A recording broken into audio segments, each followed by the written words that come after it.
En uso de la palabra, el diputado Hugo Yasky.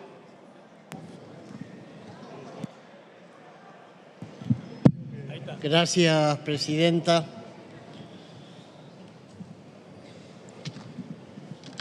Realmente creo que estamos en una sesión que nos permite, dentro de pocos minutos, terminar con un impuesto que castigó y que confiscó gran parte de los salarios de nuestros trabajadores y trabajadoras durante muchos años. Solia Lesso, la compañera de CETERA que está acá, los compañeros de la CGT, Daer, ahí lo veo a Plaini, y los compañeros de la CTA Autónoma, tendrán la difícil tarea de explicarle a sus afiliados que por esta ley que nosotros votamos ahora vamos a empujar al país a una hecatombe económica, al apocalipsis. Estoy citando textualmente: vamos a hipotecar el futuro. Cuando la maestra que trabaja en la zona de frontera deje de ver confiscado su salario, cuando la maestra que tiene 3 cargos vuelva a cobrar y tenga un pesito más, cuando el que hace horas extras en la fábrica pueda cobrar esas horas extras, cuando el médico que está en una guardia se anime otra vez a hacerla porque va a recibir el salario, eso va a empujar al país a una hecatombe económica. Vamos a estar empujando a la hiperinflación. Y va a ser producto de la lucha de pobres contra pobres. Acá, confieso, por primera vez escucho hablar de que los trabajadores ricos explotan a los trabajadores pobres y que el aumento que van a recibir cuando se vote esta ley en realidad va a ser producto de la apropiación de los recursos de los trabajadores pobres para favorecer a los trabajadores ricos. Si uno quería ver una demostración pedagógica de cómo aplica el neoliberalismo y la derecha la tesis de la lucha de pobres contra pobres, acá nos la han dado ustedes.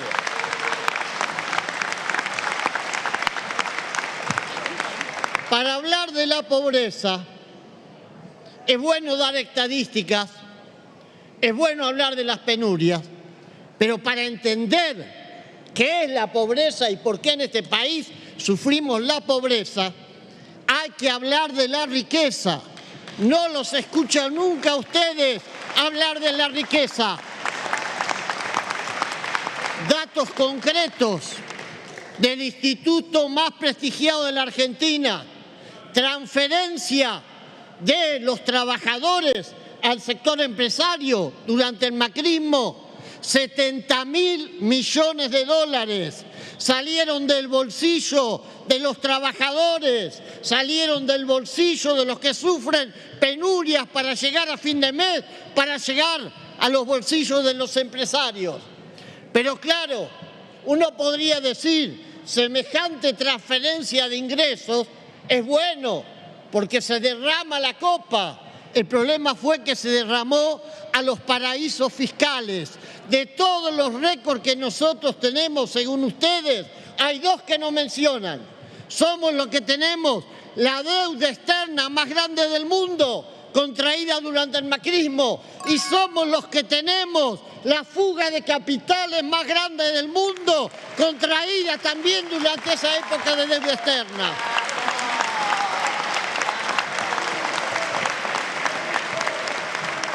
Vamos a hablar de números concretos. Esto es publicación de la Bolsa de Comercio. No la publicó ningún populista. Ganancias de Ternium, del grupo Techin. Rentabilidad neta, 41.2% en el año 2021. 16.2% en el 2022. 30.3% en el 2023.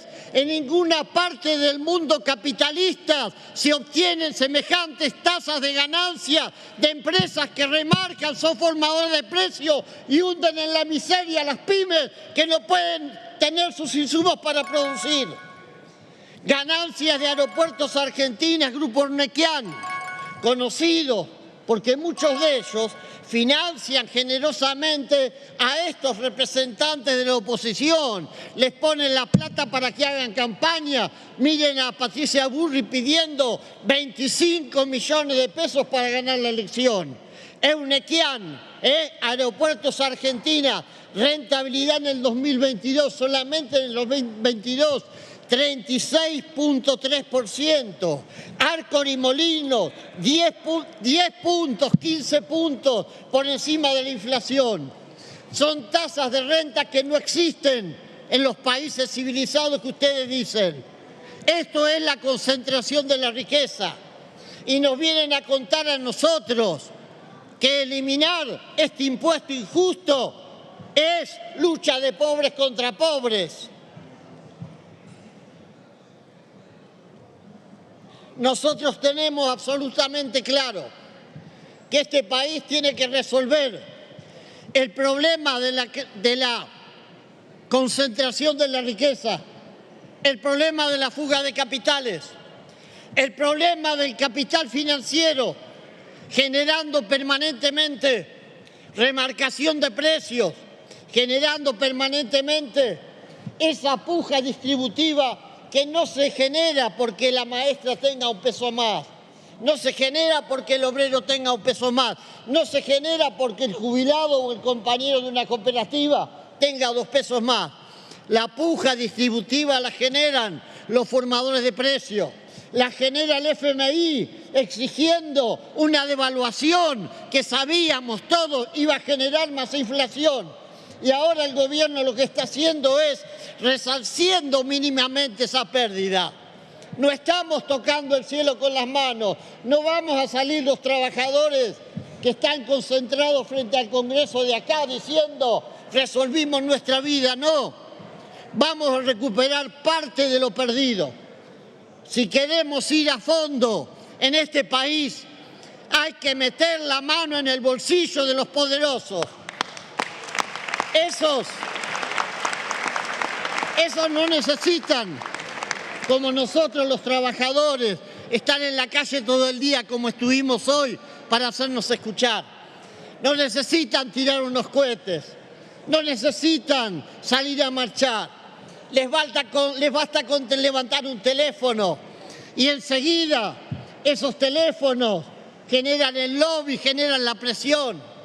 ¿Cuánto lavado de dinero tiene que ver con esos grupos de empresarios, amigos de los opositores, que después, cuando los pobres ganan una moneda, señalan y dicen culpables de la inflación? No, señor, la inflación la produce el formador de precios, el que tiene la sartén por el mango. Entonces hay que discutir la reducción de la jornada laboral, las licencias parentales, la reducción también de un elemento que es básico, la desprotección de los compañeros que trabajan en plataformas. Hay que discutir las reformas laborales mirando para adelante, para el siglo XXI, no para el siglo XXIX, no para el siglo XIX. Y hay que discutir fundamentalmente una cuestión: terminar con los instrumentos que hacen que este país tenga un problema estructural para avanzar en una sociedad más justa.